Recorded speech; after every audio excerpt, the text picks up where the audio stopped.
Halo semuanya, dan selamat datang. Siap buat sebuah petualangan seru?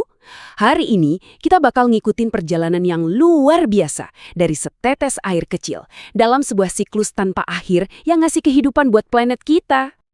Pernah nggak sih pas lagi neduh karena hujan kamu ngeliat ke langit dan mikir, sebenarnya semua air ini datang dari mana ya?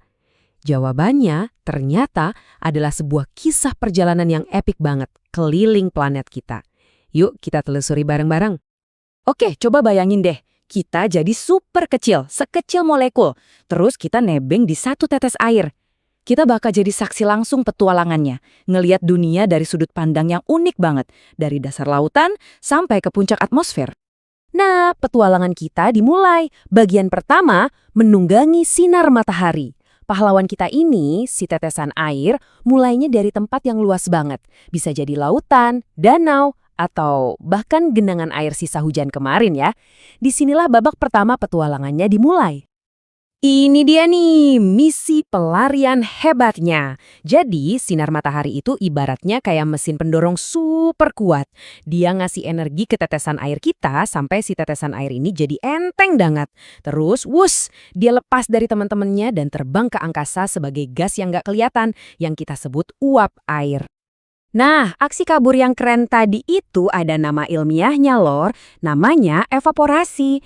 Ini adalah langkah pertama yang super penting di mana air yang tadinya cair seolah-olah menghilang ke udara dan mulai perjalanannya naik ke atas.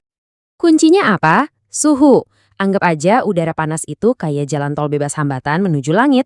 Jadi makin panas udaranya, makin cepat juga si tetesan air kita menguap dan tancap gas ke atas. Oke, lanjut ke babak kedua, membentuk kota awan. Setelah naik tinggi banget, pahlawan kita yang sekarang udah jadi uap masuk ke fase baru. Dan ternyata di atas sana dia nggak sendirian. Jadi pas udah di atas, di tempat yang dingin, uap air kita ini ketemu sama jutaan temennya yang lain.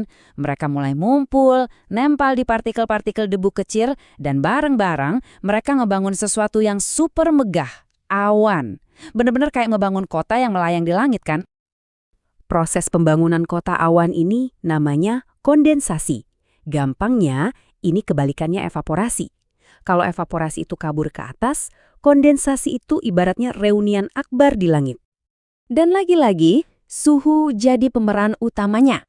Semakin dingin udara di atas sana, semakin cepat uap-uap air ini ngumpul. Bikin kota awan kita jadi makin padat dan makin gede dalam waktu singkat. Oke, masuk bagian ketiga, jatuh ke bumi. Bayangin, kota awan kita sekarang udah penuh sesak, udah nggak ada lagi tempat.